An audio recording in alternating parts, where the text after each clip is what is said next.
Ahojte priatelia, tak ja nie som človek, ktorý by hrával spoločenské hry, ale niečo som skúsil a myslím si, že by ste to mali skúsiť aj vy. Je to hra BioDio a je to hra, ktorá vlastne skladá lesný ekosystém veľmi zábavnou formou.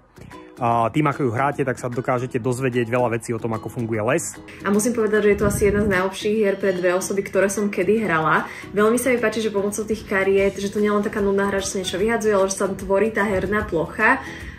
A vyhrala som, takže... Tak mne sa najviac na tej hre páčila práve tá mechanika, že som musela premýšľať nad tým, čo s čím súvisí. Ktorý živočích čo potrebuje pre svoj život. Vlastne pochopíš, že jeden živočích bez druhého nemôže existovať, alebo jedno prostredie bez toho živočícha bude ochudobnené. A že je dôležitá spolupráca ekosystémov rovnako ako medzi ľuďmi. Som veľmi milo prekvapená, ako veľmi kreatívna je táto hra. Veľa som si naučila napríklad, že aké máme zvieratka. Že normálne rodové, druhové meno.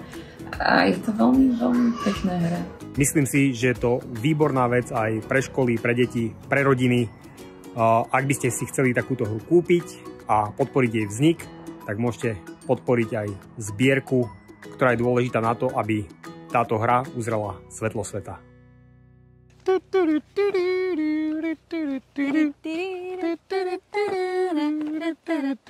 Hey!